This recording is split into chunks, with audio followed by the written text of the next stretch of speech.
Okay, it's noon, so welcome to our virtual Lunch and Learn with the Osher Lifelong Learning Institute at the University of Utah. We are delighted to have you all with us today.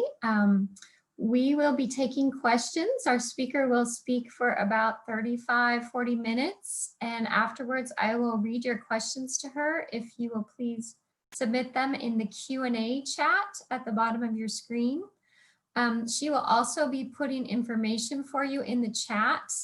And we like when people can speak to each other through the chat, but I won't be reading questions from the chat. So if you would like me to read your question out loud, please be sure to put it in the Q&A, and our speaker will take your questions gladly at the end. She's left plenty of time for questions. So let me introduce her. Sandy Clark, who is our Lunch and Learn chair, is out today. So I get the pleasure of introducing to you Elizabeth Hora.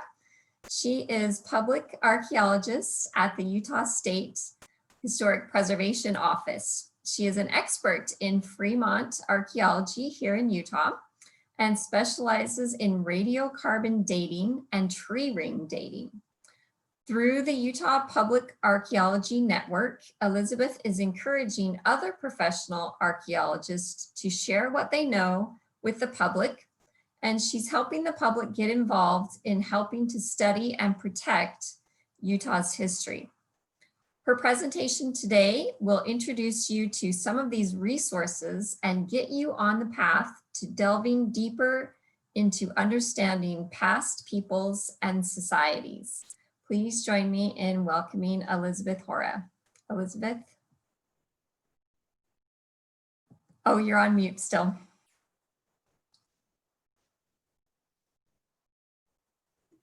Thanks so much. You're welcome. I love it. Away. Well, thank you so much, Jill, and good afternoon, everyone. Thank you all so much for being here. And another big thank you to the excellent Osher program and staff. I'm coming to you today from the traditional lands of the Ute and Paiute peoples outside of Park City, Utah. These people and other bands and tribes have lived here in Utah for millennia, and today we're going to learn a little bit about the traces that they left behind and what we all can do to protect that archaeological record.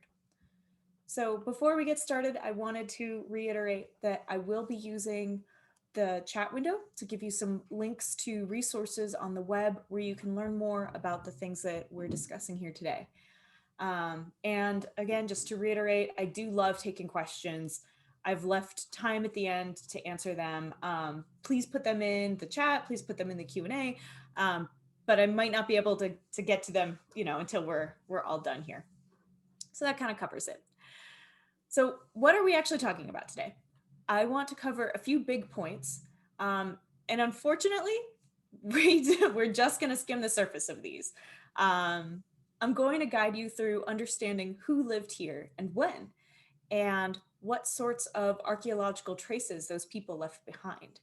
The second major thing that we're going to get to today is looking at what's happening to these traces, what's happening to the archaeological record.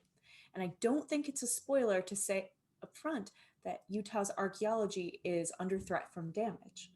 But the kinds of damage and how to stop it, it all varies enormously. And there is a lot we can do to stop archaeological damage and destruction, which leads me to my last point. What can you do about it? I know that I feel like once I'm made aware of a problem, I want to fix it. So in case you feel that way too, I'll give you some resources so that you can get involved in protecting the past. And one more thing, for those of you who may not know me, I'm Elizabeth Hora. I'm public archaeologist at the Utah State Historic Preservation Office. Here in Utah, we don't have a state archaeologist like a lot of other states do. We have a public archaeologist whose job it is to make sure that the people of Utah understand the value and importance of archaeology. My personal stance on this is that people can't value something, can't value a resource that they can't access themselves. So it's my mission to make archaeology approachable and understandable, and to direct people to publicly available archaeological sites that might be of interest to them. I work for the citizens of Utah. I work for you. So if you ever want to reach me, the best way to contact me is via email. So I'm actually, first test of the chat, I'm going to put my email in the chat so that you've got that link. You can also call that office number. I am not in the office due to COVID. I'm working from home like so many of you are. That number routes directly to my personal cell phone. So you can get a hold of me. Unfortunately, you can't text on that number, but you can call. So I'm pretty accessible, or I try to be. All right, let's get started on our whirlwind tour of the past. It's a lot. People have called Utah home since the end of the last ice age, and people have lived in pretty much every corner of the state since then. So the timeline that I've put up here is very, very rough. But when we're talking about a span of 12,000 years, I think it's okay to approximate a little bit. I likely won't refer directly to this timeline again, but this timeline will be on most of the next couple of images to give you a benchmark for when it is we're talking about.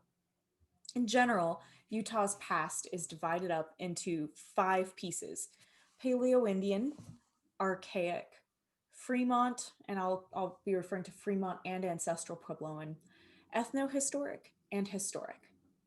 Archaeologists break up time in this way because we see widespread changes in artifacts and how those artifacts reflect how people were living. We assume that changes in what archaeologists call material culture represents a change in how people were living their lives.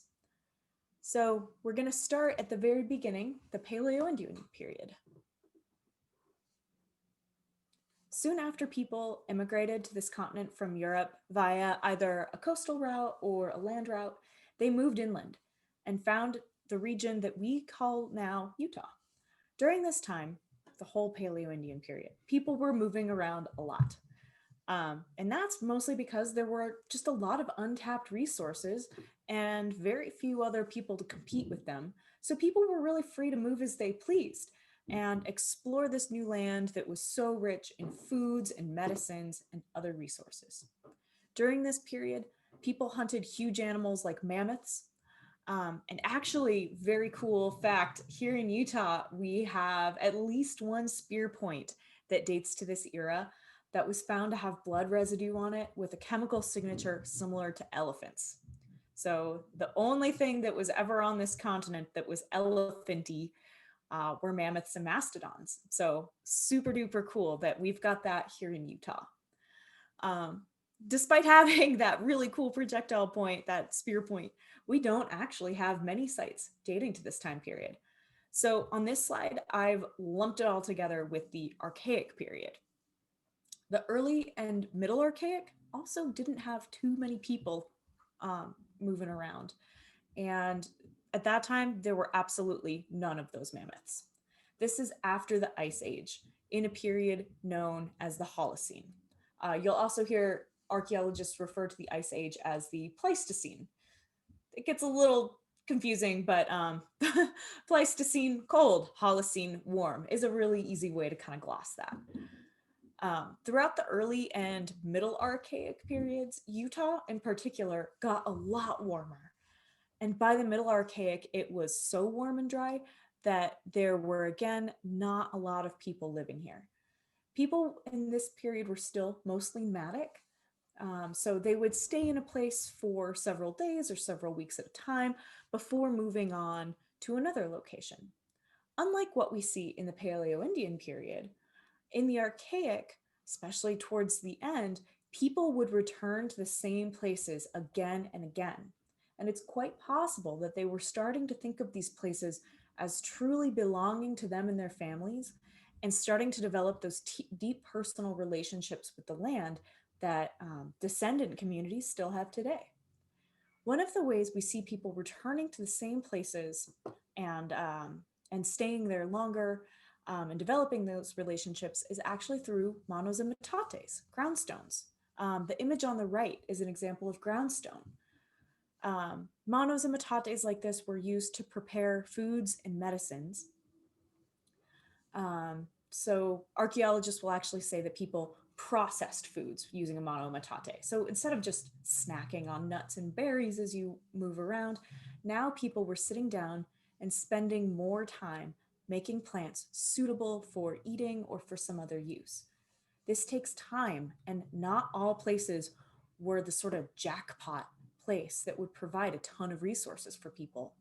So increasingly in the Archaic, we see people identifying where these jackpot areas were and creating groundstone, things like this, that would stay at a location for when they returned. So you're creating this groundstone, it's heavy, you're not moving it, you're going to come back and use it next year, or come back and use it in a couple of years, or know that your children will come back and they'll have this available for them. I think it's really cool how an artifact that's kind of unassuming, like groundstone, can signal such a massive sea change in not only how people were getting their food, but potentially the way that people were deepening their connection with the land. So cool though it is, we actually don't find a lot of these sites in comparison to later periods. So what do we find here in Utah? Well, in the prehistoric periods, we find lots and lots of Fremont and ancestral Puebloan sites. The Fremont and ancestral Puebloan cultures overlapped each other in time, but not necessarily in space. Ancestral Puebloan folks were mostly in what are now Utah's southern counties, and the Fremont extended north through into Box Elder and Duchesne counties. And some archaeologists would say that they have evidence that Fremont people were even as far north as southeastern Wyoming. So they went pretty far up along the Green. The other thing to think about here is that ancestral Puebloan is a term that archaeologists and some descendant communities are using today. You might have heard this referred to as Anasazi in earlier times. They refer to the same sort of people, just ancestral Puebloan is the preferred name these days. So easy to gloss it through. So during this time period, there were a lot more people. So we see a lot more stuff, but the stuff that people made also tends to be more durable and large. So Fremont and ancestral Puebloan folks made really durable architecture, for example, and in earlier periods, people were making brush structures that don't last for millennia, the way that stone and adobe buildings do.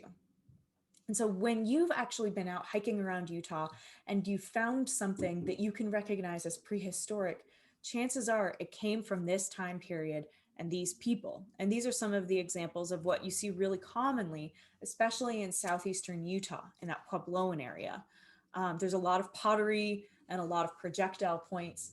Certain places throughout the state will have Fremont pottery and Fremont projectile points as well. And those look fairly similar.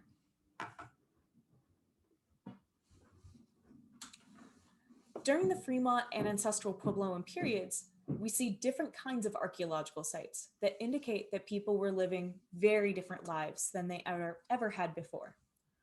Archaeologists think that this culture change came in part due to immigration, but also the climate was changing in ways that encouraged the descendants of those archaic people, the people who had been foragers for thousands of years. It encouraged them to adopt agricultural practices.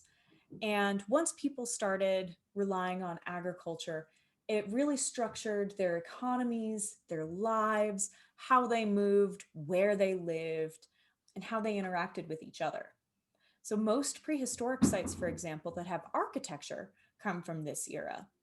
Because now that you're settling down for an entire season and waiting for corn to grow, you can really invest in your house. Whereas before, like I said, people were living in those brush structures or wickiups.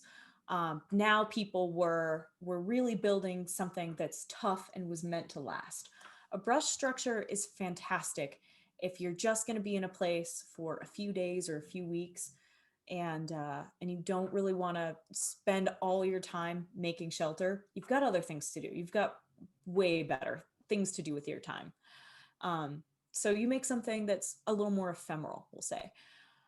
Whereas in the Puebloan period, you're hanging out, you're really building. So that's why we see so much more architecture during the Fremont and Puebloan time periods.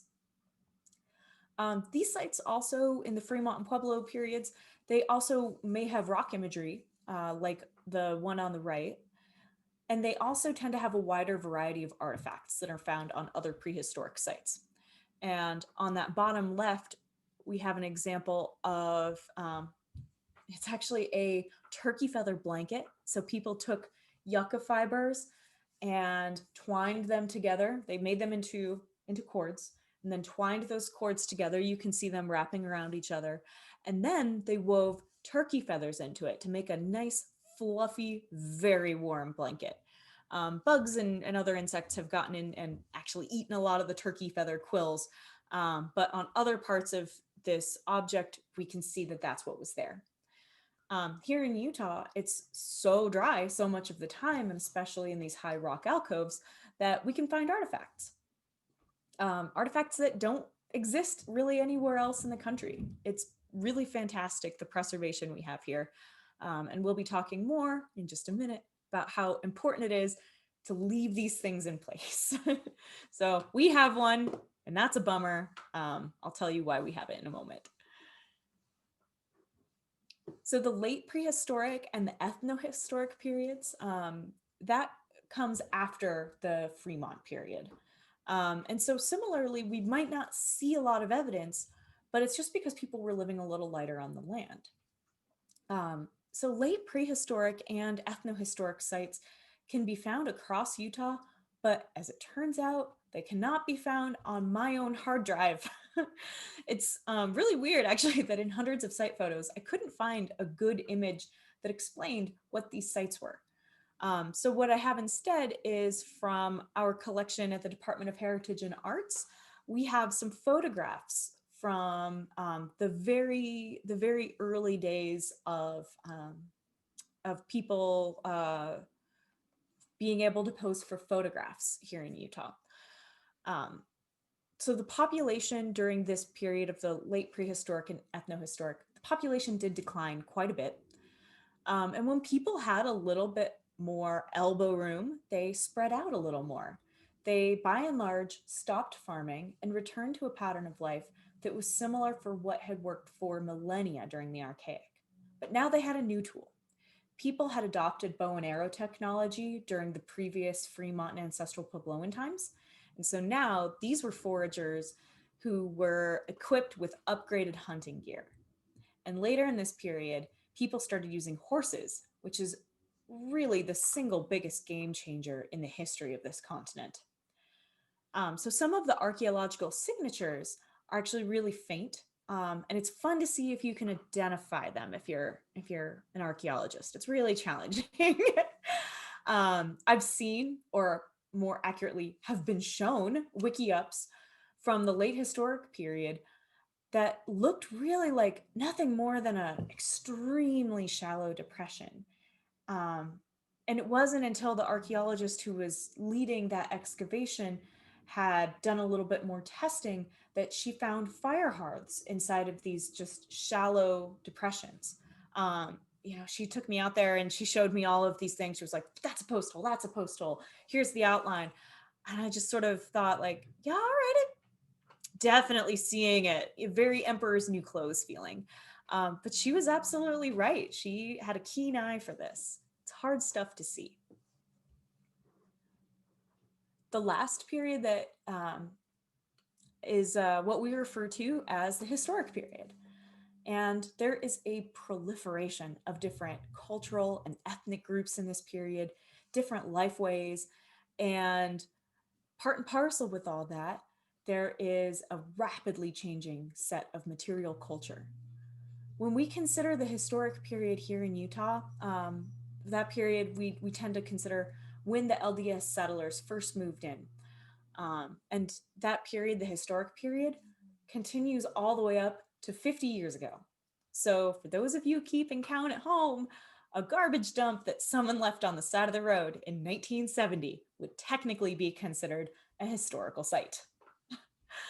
Some sites are inextricably linked to the ethnic communities who made them. So whether it's a Navajo sweat lodge in San Juan County, a Japanese camp on the outskirts of a railroad town, or a mine town that was home to all manner of immigrants, We find these historic sites all over Utah, and we might not always think of them as archaeology, but when I'm talking about archaeology, I'm saying anything that we can learn through the past through material culture. That's what makes it archaeology. So if you have a building, archaeology, that tin can dump from 1970, also archaeology. We can learn something about how people lived in the past from these physical pieces of the past. So historic sites, like I said, they can be, open sites, architectural sites, they can have historic inscriptions on them. And there's honestly more diversity than we can reasonably get into here today. So I guess my takeaway from this point is that historical sites reflect a rapidly changing community of Utahns, but sometimes we don't see them for what they are. Like all archaeological sites, you have to really put on your scientist glasses to see the value of some old building foundations or a scatter of rusty tin cans outside of an old mining town.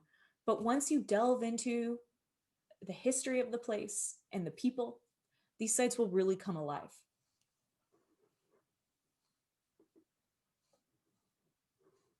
Because a lot of people haven't been given the opportunity to see these archaeological sites, they haven't been given the tools to interpret them and understand them, these sites are being damaged.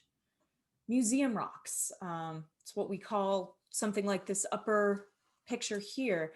They're being made by people as they hike around, they collect cool stuff that they find near the trail or off trail, and they leave them in conspicuous places for other people to find and enjoy. It seems like such a nice thing to do for someone, right?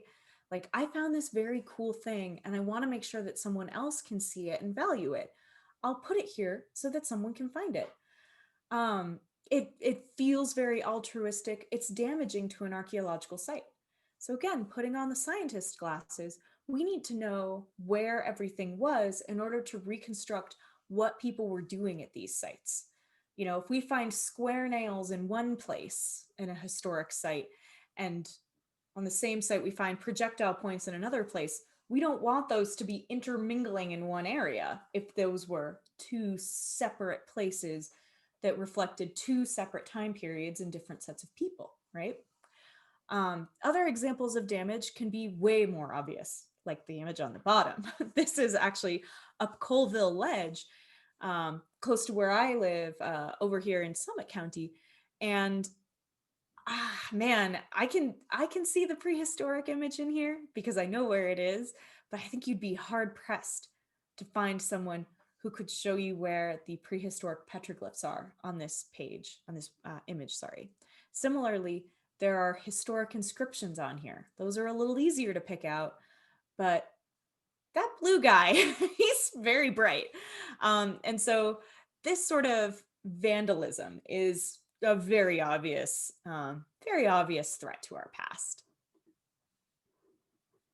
Damage to archaeological sites is on the rise here in Utah. We're still working on gathering good data to track the increase and to figure out why that increase is occurring, but we think it has something to do with more people visiting Utah's front and back countries. Hiking, backpacking, biking, ATVing, and all manner of exploring are becoming more popular. And we're realizing that we just haven't taught newcomers what the house rules are when they find archaeological sites.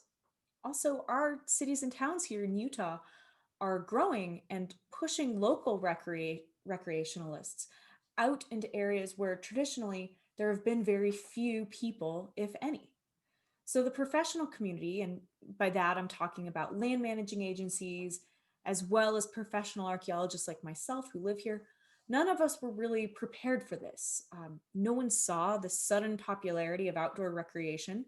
And while we are so excited to have new friends come find us out in the backcountry, we're admittedly in a bit of a reactive mode when it comes to telling people how to visit these sites. So how can we get damage from this visitation problem? How can we get that down to zero? And how can we get it there quickly? I'm going to spend the rest of the time, and it's just a few more minutes, talking about what we're doing to stop archaeological vandalism here at my office and at the Utah Public Archaeology Network. And I want to provide you with some ways that you can get involved. So I'm going to go ahead and say the best way that you can get involved and learn more and protect the past is through our statewide site stewardship program. Here in Utah, we have a shiny new program. It was actually created by the government this year. It passed the Utah legislature unanimously. And the governor's budget has set aside money for a full-time statewide coordinator position in our office. So that's someone who's going to work with me to talk to you guys and talk to the agencies and figure out how we can get people out to monitor these sites. We're gonna do more than just monitor sites is my hope. I'm a data nerd at heart. And so what I would like to do is start some citizen science projects.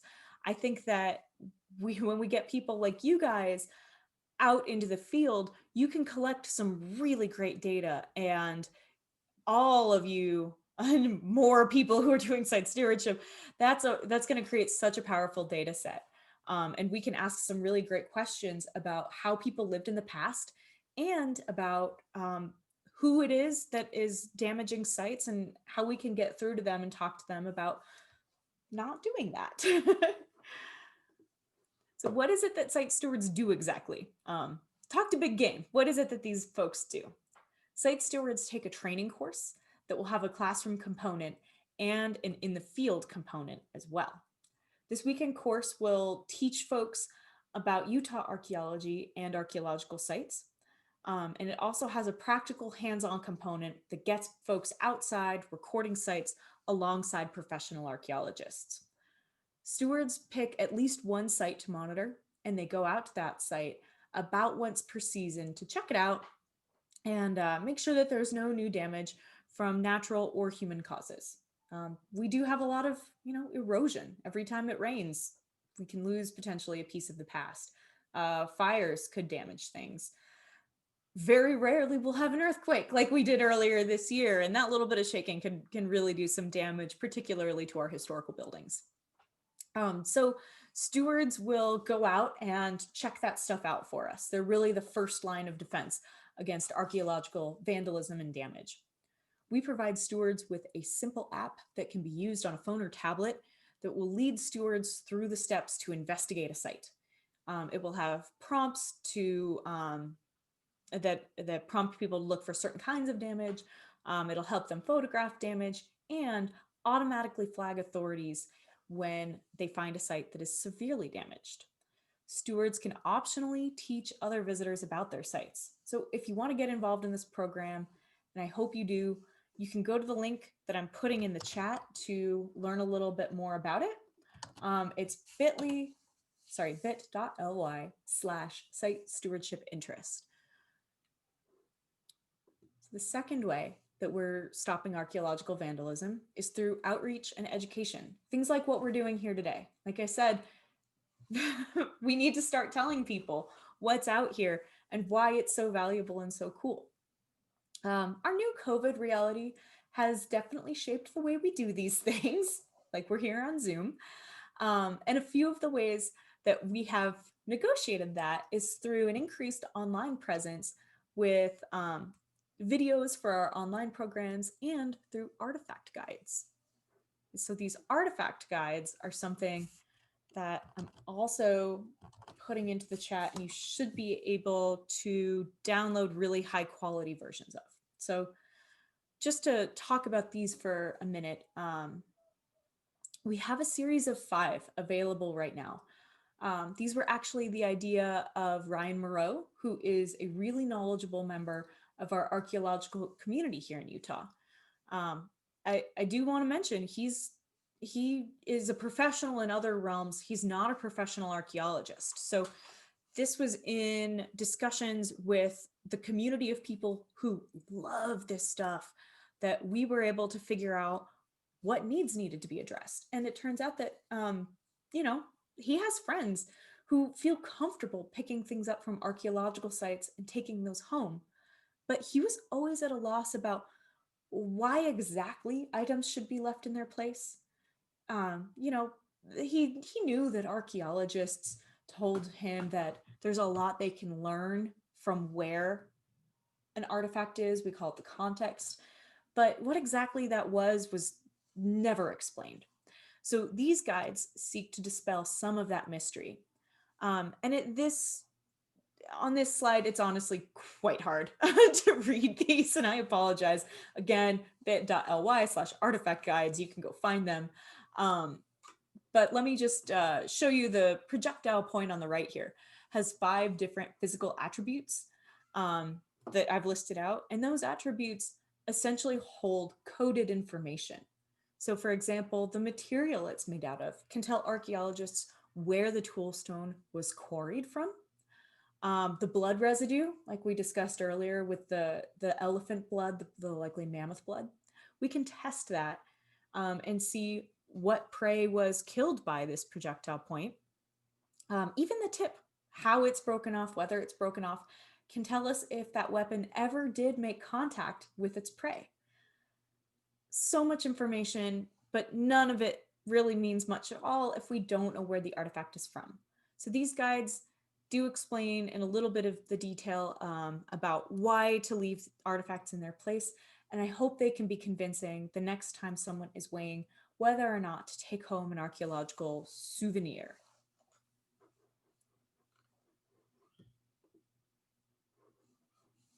So Utah has such a rich history, and the people who've lived here have left behind such a diverse archaeological record.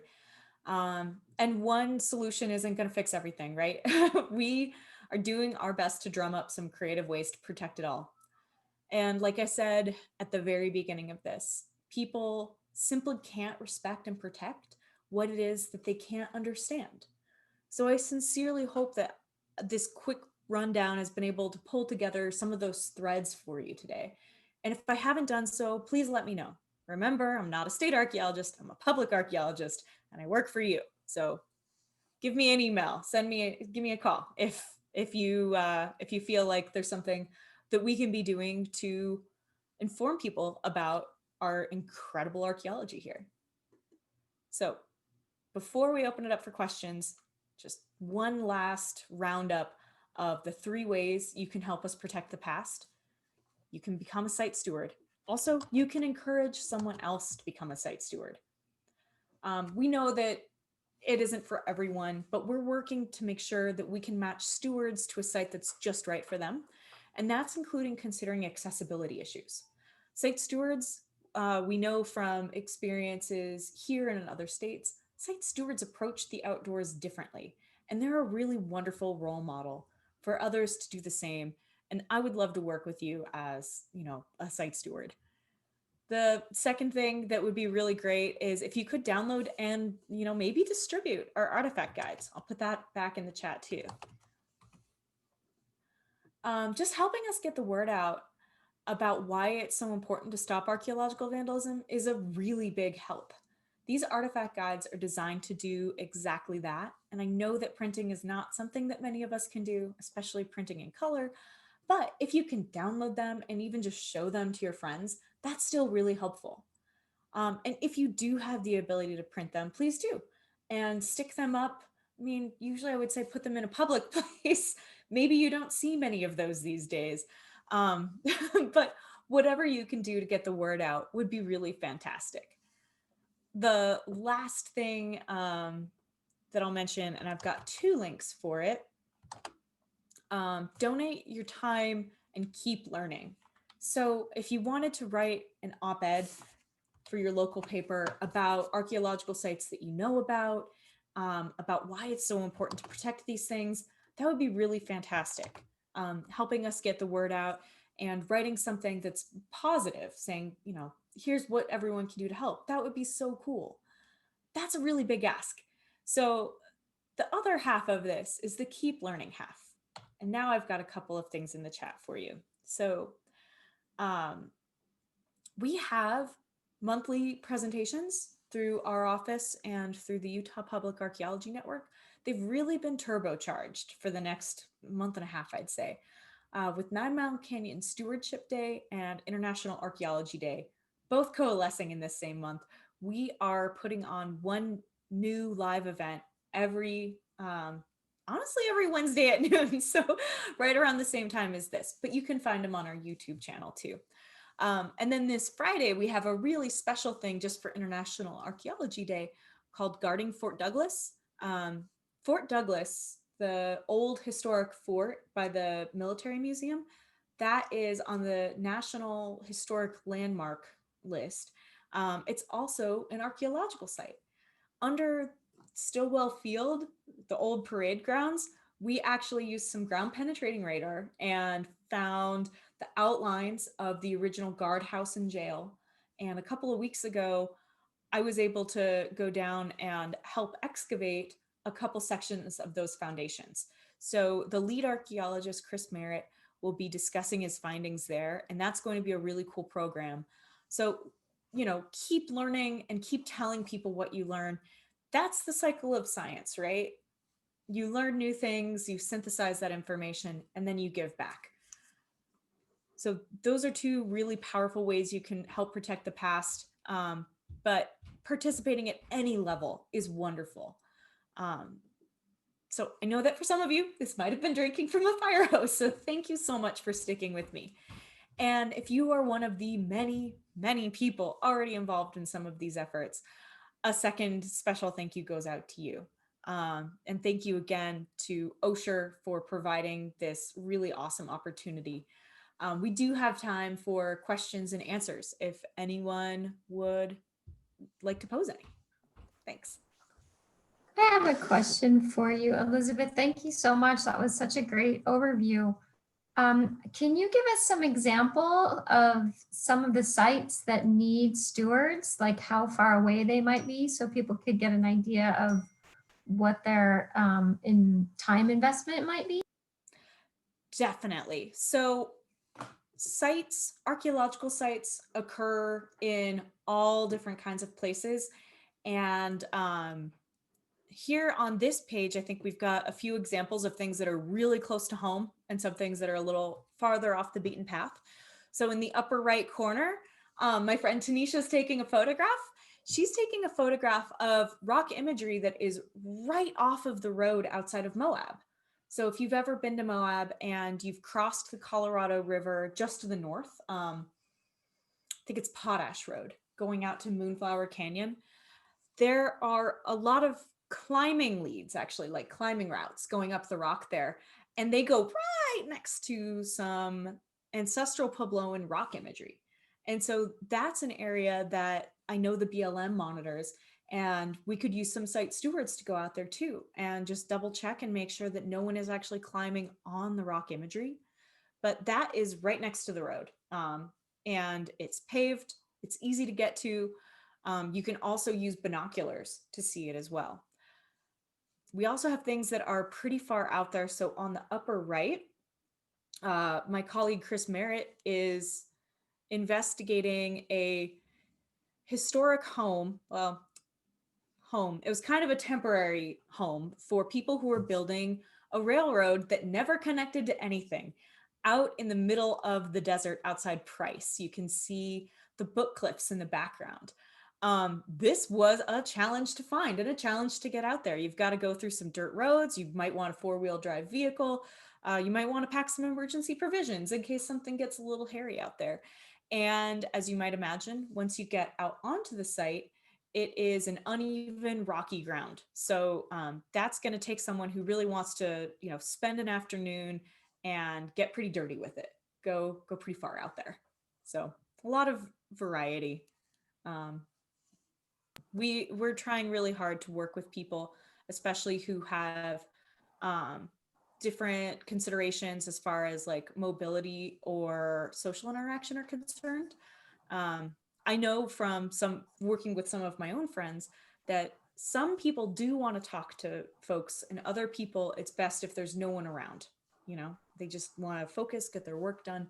They're not comfortable with people. Maybe it's a person who has autism who, it's not great if you've got a lot of crazy stuff going on. Some people thrive on that. So our program, we're working to connect people with the sites that are right for them. So you would negotiate. You wouldn't just say, okay, go to Moab. You would say, what are your interests and what are your strengths and skills and that kind of thing.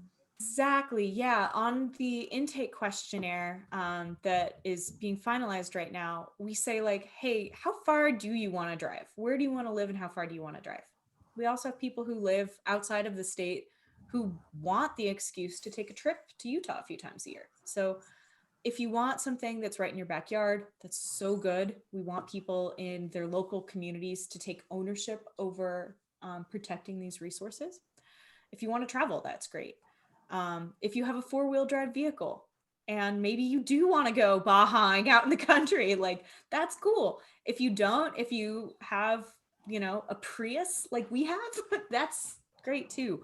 We won't take you on too many nasty dirt roads. If we had been able to meet in person, we would have had you at Commander's house right across from Stillwell Field. So that is an area that's very familiar to our members. Do you need any help in that area? For stewarding on the University of Utah campus or just near and around? Just Fort Douglas, and that's usually where our program is held. So I was curious. I don't know if we need anything on Fort Douglas itself, just because that area is so heavily monitored. But even back behind Fort Douglas, we have those lime kilns out on hiking trails. Those are important lime kilns, and they tend to get tagged with graffiti quite a bit. So if someone did want to take a jaunt up through Limekiln Gulch, that would be really cool to be able to go steward things up back there. But we have a lot going on here too. Little Cottonwood Canyon, we have some rock imagery sites that are really close right off the road. And because they're close off the road and because Little Cottonwood Canyon is so popular, they really do get a lot of impacts and a lot of vandalism. I mentioned, let me go back to it, Colville Ledge. Let me find it. Colville Ledge is that bottom image there. I actually just went there a couple weeks ago. It's about a 45-minute drive from Salt Lake City. And you park right off the main drag of town, and the ledge is just right there, right on the road. There's a big sign that, you can't miss. And it's a really quick, easy hike up a semi-maintained trail. And I said it was really hard to see the images, the prehistoric rock images. Now that we've got a little time, maybe you can see it. On this guy's right shoulder, so our left, you might see some arcs, some rainbowy arcs. Those are pecked into the rock. That's prehistoric. On his armpit, on the opposite side, close to where you see the black spray paint, there's a meandering line, 2 meandering lines that are parallel. Really hard to see. But, if someone is up for a little bit of a challenge, a visual challenge, that's a really great site, and it's really close to home. Okay, great. It sounds like there's some good options. You mentioned continuing learning as being your lunch and learns. Kind of. This is a great great crowd for lunch and learn. We only have lunch and learns for about 6 weeks at a time, so that's certainly not a conflict. Are there any other continuing learning opportunities that you have? Let's think. So site stewardship will be fantastic because there will be opportunities there.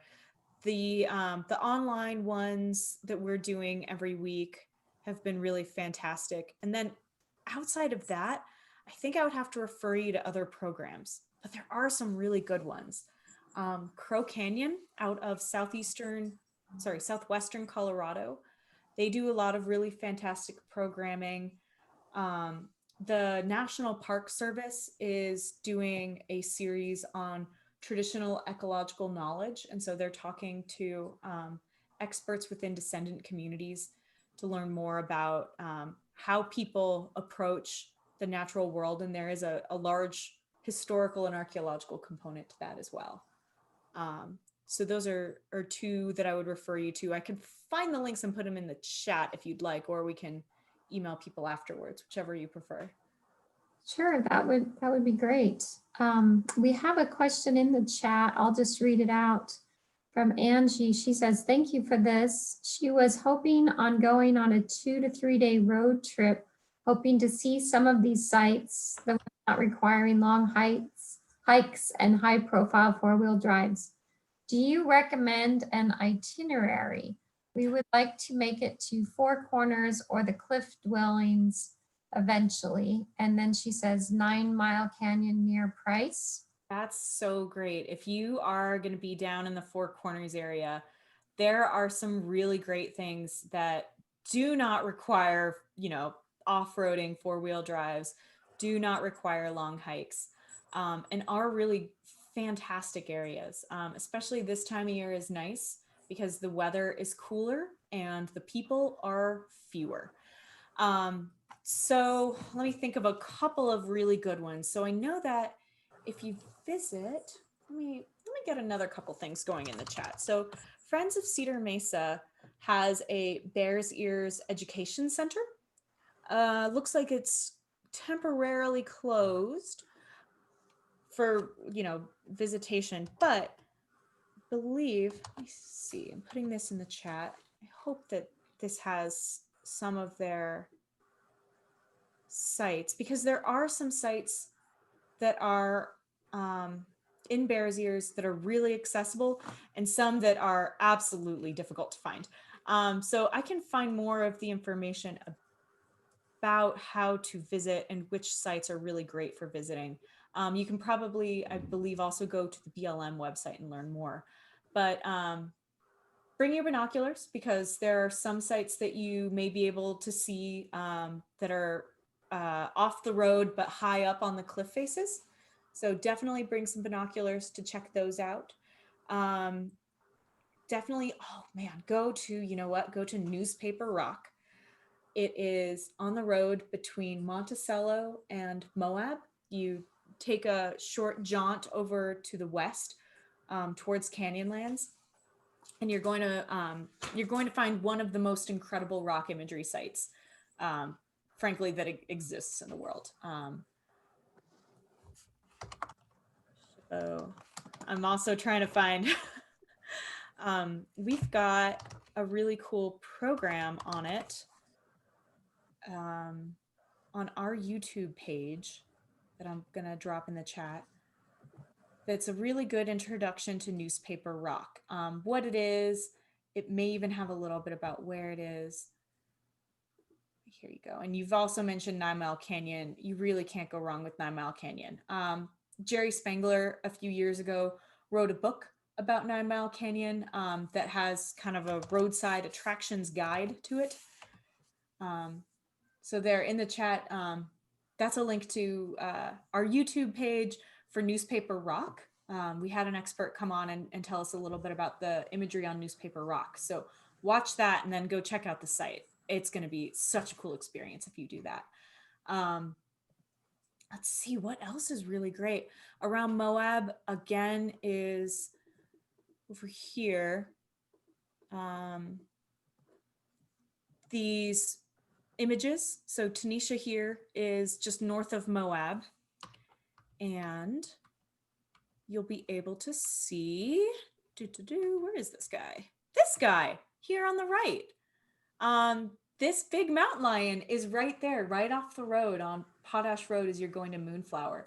You can keep going up Cane Canyon, and the BLM has actually marked an area for Birthing Panel Rock, which is this really cool detached boulder on a ledge overlooking a beautiful canyon.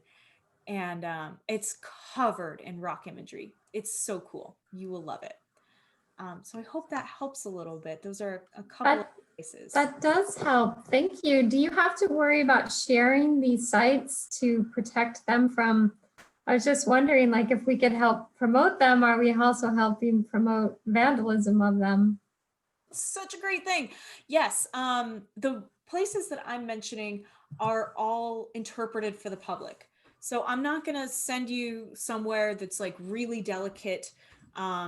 these are places that we call hardened for the public. So around the birthing panel rock, for instance, there's a buck and pole fence around it just to keep people a couple of feet back so that they're not touching it, because you never think about it. I didn't until I was an archaeologist, but rocks have their own particular ecosystem on them, and the dirt and oil from our fingers can be disruptive to that and can actually hasten erosion and deterioration. So they've got that fence that holds you a little bit far back. This stuff out here, but again by Moab, that is right off the road. People are visiting it all the time, and you can actually see on this image that there's been some graffiti up above the back of that mountain lion and some bullet holes down by its feet. Honestly, having good folks be around there is really protective. If these were on that same road but no one was around, someone might feel empowered to do something like damage them. The one on the screen, Moonflower Canyon. I'll get that for you in just a second, Angie. I'm reading the chat. So it's actually somewhat protective to have these sites visited and loved by people who know all about them. And that's part of what site stewardship is aiming to do with the optional, talk to people thing, is tell people what you're doing out there and tell people why you value this site and why you love it. And also tell people that the descendants who made this, of the people who made this rock imagery, they're still here and they still love it too. So it's actually protective to have folks out there.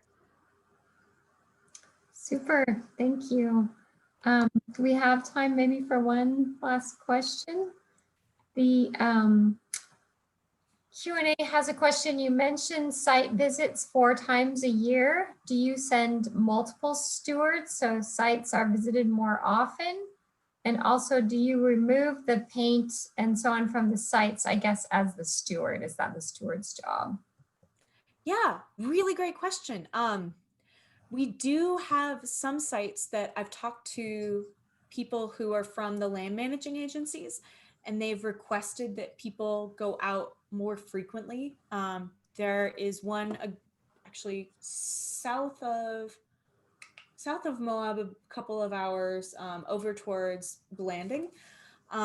There's one that is on land owned by the School and Institutional Trust Lands Administration, and they've actually asked that people go out like once a month and take repeat photographs. They've got a couple of posts in the sites so that they can see changes in erosion that are happening really quickly. Every so often on this site, a flash flood will come down this arroyo and really chew away at part of the site. It's been so problematic that they've had BYU go down there and try to stabilize the site and do some preemptive excavations out there too. So they want a site steward who can go down to that site, maybe in a team of a couple of people, and take these photographs more frequently. Then there are sites that are at a risk of vandalism. So like that, let me go back to like this guy. This site gets new graffiti every time I'm up there. And since it's only about 30 minutes from my house, I'm up there pretty frequently. And it's because this is right off the main drag in town. Hardly anyone goes up there during the evening times when kids like to go up and misbehave the way kids do. And a site like this, the landowner might actually be interested in having people help remove this paint. We have equipment and we have chemical materials that can remove paint from rocks without damaging the rock. We do need that to go through some consultation with tribes, especially if it's a federal or state-owned parcel of land. There's a lot of negotiation and talking to make sure that the process to remove the paint is the right process that people want to do. Sometimes tribes say, touching it more is going to damage it more. Sometimes they say, yeah, get that crap off. So it really just depends who the traditional owners of the site are and who the current landowners of the site are. But when we do remove this sort of stuff, we often will use volunteers. I know that pretty soon, in the next few weeks maybe, out of the Monticello and Bears Ears BLM office, they actually have an old vehicle that they're removing graffiti from. Someone went out and tagged an old vehicle that's rusting out in Canyonlands down there. And even it's so weird to think about, but even that vehicle is a part of history. And leaving vandalism on it also encourages people and lets them know, like, hey, no one cares, like, go ahead and tag. So we remove that vandalism, and they're using volunteers to go out and help get that work done. You do need a lot of hands. So you have a separate volunteer program for things like that? No, you know what? We could, but we don't right now have a separate volunteer program. Right now, we are going to be pulling, when we need volunteers like that, we'll be encouraging other land managing agencies to use our site stewards list. And then when we have projects, like we just had a project out at Stillwell Field, that short excavation, we would want to pull on some of the site stewards to, do excavation projects like that. So it's not a separate list. It's going to be the same site stewards list. And this is actually only the second year that my position and my program has existed. So I'm still getting these things up to speed. Feels like every month we've got more and more opportunities though. So it's going to keep growing in the future. We always need friends and we need help. So how can we keep posted on your latest requests for volunteers? Do you have a specific website for that, or? Yeah, that's a really great one. So you can always follow us on our Facebook page. We do try to post there. Let me pull that up into the chat really quick. So we're fairly active on Facebook. You also can sign up for sign up for the site stewardship newsletter for sure. You can also sign up for our monthly newsletter. That has some of the opportunities as well, but really that site stewardship link, that bit.ly/site stewardship interest, is going to be the primary way that we keep in contact with site stewards, because we don't want to spam everybody. Some people don't want to be site stewards, some people do. We want to target the people who are really active and interested in getting out and being active in this. So definitely sign up for the site stewardship list, I would say. Okay, super. I think I've taken those down. So if anyone has my email address, they can email me, or you've given yours, and we can contact you to learn more and help if we want to help, if we have time. Yeah, I hope so. I would love to get to know some of you guys. I know some of the folks who are here, and so that's always nice to see friends.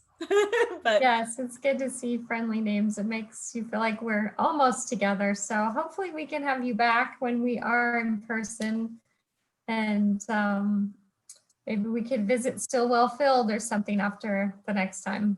yeah, that would be so cool. We can bring some of the old historic photos from our collection and bring those out and say, like, oh, here's where this building is. Now it's a field. Now it's something else. We would love that. Well, thank you so much for your time, Elizabeth. We appreciate it so much. And we've learned so much more about what you do. So thank you. Thank you. It's been so much fun to be here. I really appreciate the opportunity. Thanks so much. And thanks everyone who stuck it out. I appreciate you guys. Yes. Thank you everyone for attending. And we've got comments in the chat, as I'm sure you can see. Oh, she says a special event. So yes, maybe that's our next step. We have special events that are sort of like field trips for grown-ups. So we'll be in touch. Special events for our stewards. Yeah.